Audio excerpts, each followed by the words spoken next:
The light in the studio hums with a low, steady frequency.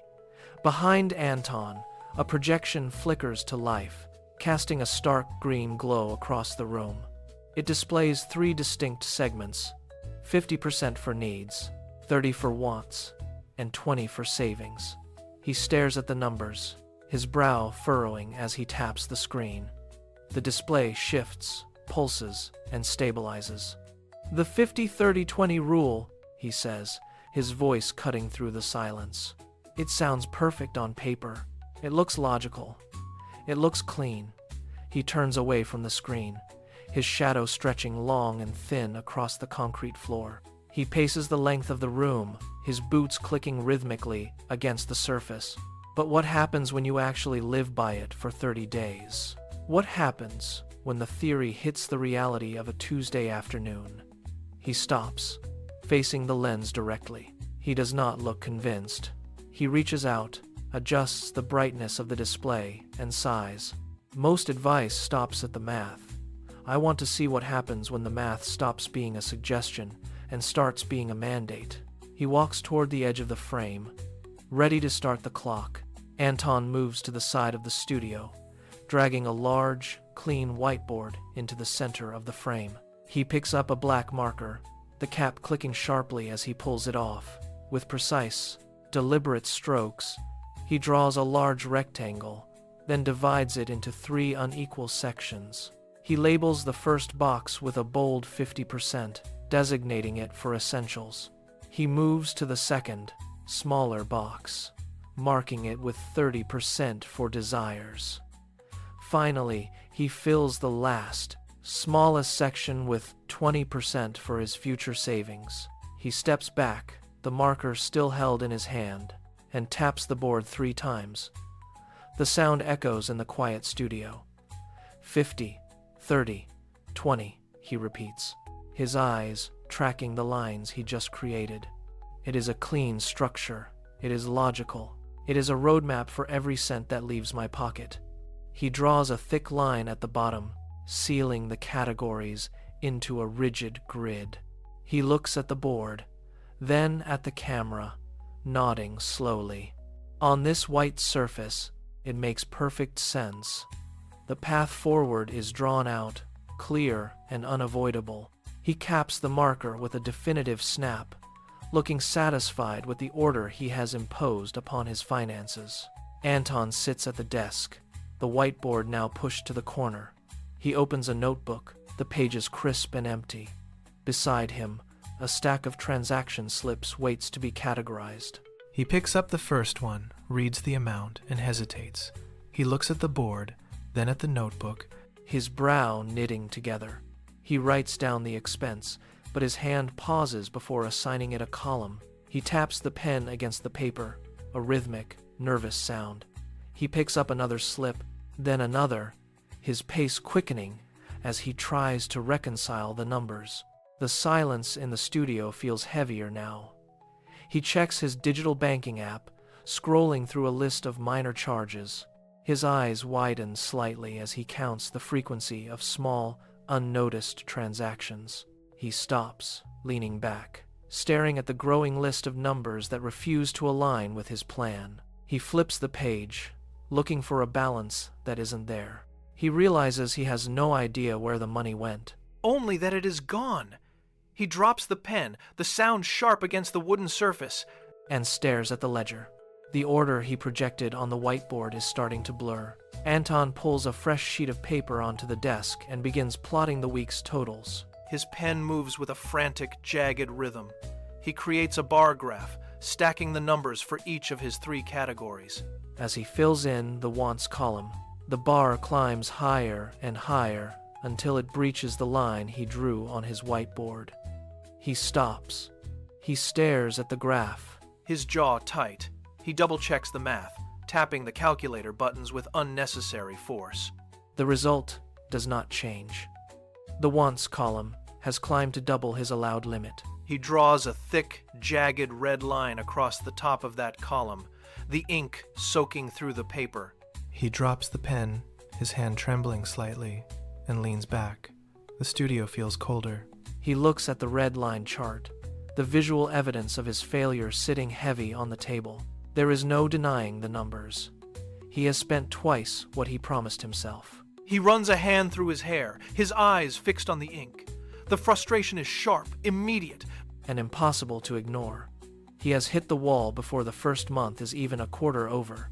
Anton sweeps the failed chart aside and pulls the shoebox of receipts into the center of the light.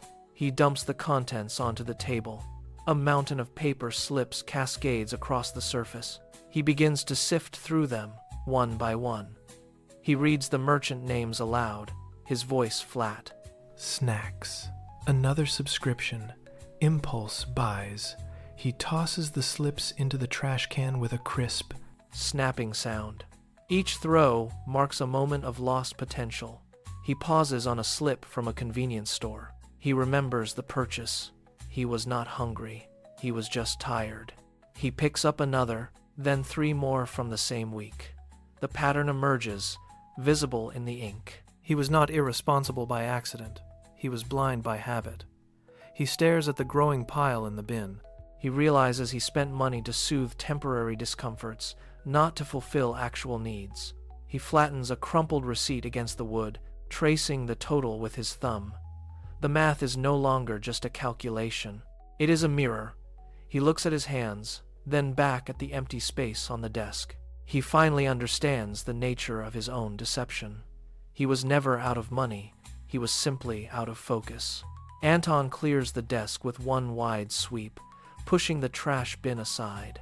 He pulls a clean notebook into the pool of light and uncaps a thick, black marker. He creates a grid, marking the 7 days of the week. He searches for the line listing his daily coffee runs, his eyes narrowing. He crosses it out with a sharp, heavy stroke, the ink bleeding into the paper. He writes Friday in its place, circling the word until the paper dents. He adds a budget limit beneath it, underlining the number twice. This is not about deprivation, he mutters to himself. He lists his priorities for the coming week, spacing them out with precise, measured gaps. He stops reacting to the pull of every impulse. Instead, he maps his fun in advance. He marks the coffee outing as a scheduled event, not a split-second craving. He closes the notebook and taps the cover. The change feels heavy, grounded, and real. He is no longer chasing his own habits. He is directing them. He leans back, looking at the white page, and for the first time, he does not look at the clock. He is finally in the driver's seat. Anton steps out of the quiet studio into the hum of the city. The air is cooler here. He walks with a steady rhythm until a storefront window stops him dead behind the glass. A new gadget sits on a velvet pedestal. It glows with a soft blue light. His pulse quickens. It is the exact tool he has been eyeing for weeks. A sudden, sharp desire blooming in his chest. His hand moves instinctively to his back pocket. He feels the leather of his wallet against his palm. He pulls it halfway out, the friction of the fabric sounding like a warning. He stares at the price tag, then at his own reflection superimposed over the device. The glass is cold under his fingertips. He wants it. The urge is physical, a tightness in his throat, a demand for immediate satisfaction. His fingers grip the wallet, white-knuckled, as he weighs the cost against the discipline he just built. The street noise fades into a dull roar. He is balanced on a knife edge. One move forward, he enters the store. One move back, he keeps his promise. He stands perfectly still, the blue light reflecting in his eyes, caught in the silent, heavy gravity of his own choice. The street noise returned in a sudden rush. Anton looked at his hand, still gripping the wallet, and felt the tension radiating through his knuckles. He forced his fingers to uncurl, one by one. He pushed the wallet back into his pocket and felt the weight of it settle against his thigh. He took a sharp, jagged breath, tasting the metallic city air. He looked at the gadget through the glass again, but the desire had shifted. It was no longer a pull. It was a realization. He was not buying a tool. He was buying a distraction from the slow, empty hours of his afternoon. He clenched his fist, A firm, final movement, and pivoted on his heel. He did not look back. He walked, his pace quick and rhythmic, striking the pavement with intent. Every step felt like a piece of his old self falling away. He kept his eyes locked on the path ahead, ignoring the rows of glowing displays. The urge to stop had vanished, replaced by the clarity of his own momentum. He reached the corner and turned, leaving the storefront far behind. He finally understood that he had been filling a void with things he did not need. He walked faster now, his head clear, moving toward the studio with a new, quiet strength. The studio door clicked shut, sealing out the city noise. Anton walked straight to his desk, where the final spreadsheets lay in neat, overlapping stacks. He picked up a pen and calculated the last column, the nib scratching rhythmically against the paper. The numbers finally aligned. He moved to the wall, took a fresh, white sheet, and wrote the results in bold, dark strokes. Savings, up 20%. He held a thumbtack between his thumb and forefinger, feeling the sharp point, and pressed it firmly into the drywall. The chart hung perfectly straight. He stepped back, his chest rising and falling in a slow, steady rhythm. The tightness that had lived in his shoulders for weeks evaporated. He pulled his chair out, the legs scraping against the floor, and sat down. He leaned back, crossing his arms, and looked at the wall.